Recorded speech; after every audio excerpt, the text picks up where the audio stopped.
Merhaba, hoş geldiniz. Ne mutlu bize ki yine bir Ramazan'a kavuştuk ve yine Mahya ışıklarında sizlerle birlikteyiz. İstanbul'dan Uludağ görünür mü? Ha? Ne dersiniz? Görünüyor mu oradan Uludağ? Bir zamanlar İstanbul'da en çok tartışılan konu buydu. İstanbul'dan Uludağ görünüyor mu, görünmüyor mu? Yüzlerce, hatta binlerce insan İstanbul'un kulelerine, tepelerine çıkar ve Uludağ'ı görmek için öyle Marmara Denizi'ne doğru bakarlardı. Bunu en çok yapanlar da İstanbul'a gelen yabancı gezginlerdi. Onlardan biri İtalyan yazar Edmondo de Amicis. 1870'li yıllarda İstanbul'a gelmiştir Edmondo de Amicis ve Beyazıt Kulesi'ne çıkmıştır. Oradan Uludağ'ı görmüştür. Ben demiyorum, o diyor. Sonra Alman Mareşal Moltke. Moltke ise Galata Kulesi'nden Uludağ'ın göründüğünü iddia ediyor. O diyor. Ve İngiliz yazar Jules Pardoe. Jules Pardoe Boğaz'ın tepelerinden Uludağ'ı görür.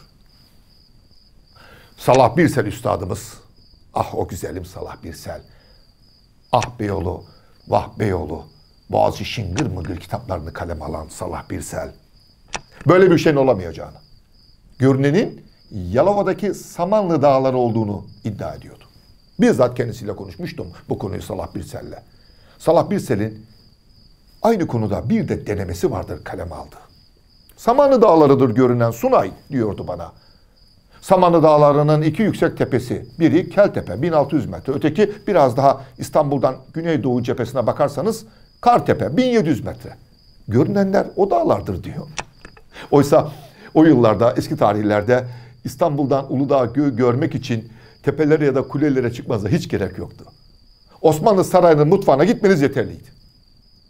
Çünkü Uludağ'ın zirvesinden Osmanlı Sarayı'nın mutfağına buz getirilirdi. Düşünsenize. Uludağ'ın zirvesinden o buzlar parçalanıyor, alınıyor. Büyük bir yarış zamana karşı. Keçiye mi sarılıyor, ne bileyim, kızağa konuluyor. Hadi aşağıya, sonra karların bittiği yerde o buzlar at arabasına yükleniyor. Kamçılı atları nereye? Mudanya'ya. Çünkü orada bir kayık bekliyor. O buz parçaları kayaya yükleniyor. Asıl küreklere İstanbul'a buz gidiyor. Büyük bir koşturmaca. Asıl telaş buydu. Osmanlı döneminde o dağın adı Uludağ bile değildi. Keşiş Dağı. Gerçi Strabon Coğrafya adlı kitabında Olimpos Dağı olarak anlatıyor orayı ama bizdeki adı Keşiş Dağı'ydı. Ne zaman adı Uludağ oldu Uludağ'ın? 1925 yılında. O yıl Cumhuriyet tarihimizin ilk dağ tırmanışı gerçekleşti Keşiş Dağı'nın doruğuna. Ve o ekipten biri Osman Şevki Bey diyor ki dorukta, bu dağın adı bundan böyle Keşiş Dağı değil, Uludağ olsun.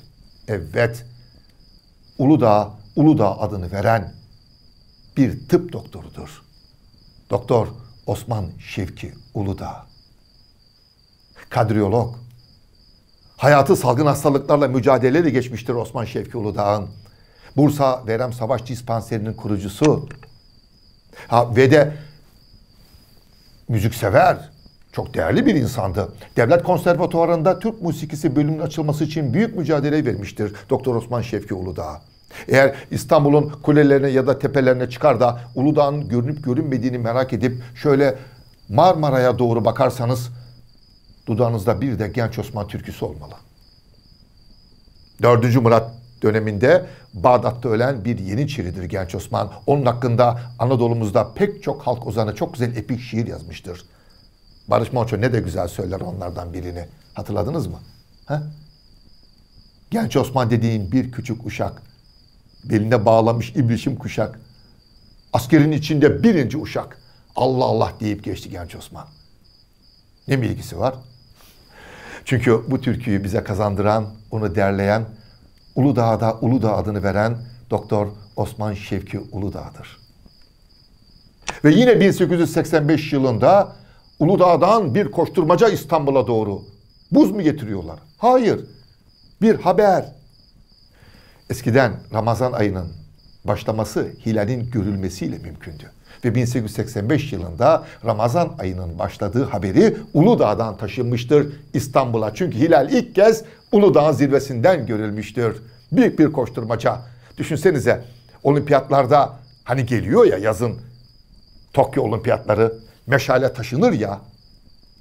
İşte o meşalenin, olimpiyat meşalesinin ateşi gibi hilalin görülen ışığının haberi taşınıyor İstanbul'a. 1885 yılında Ramazan ayının başlangıç haberi, müjdesi Uludağ'dan gelmiştir. Şaşırdınız mı? İstanbul'dan Uludağ'a giderken Gemli'ye doğru aklınıza bir şiir gelmiyor mu? 3 dizelik bir şiir. Anımsayan var mı? Hı? Evet.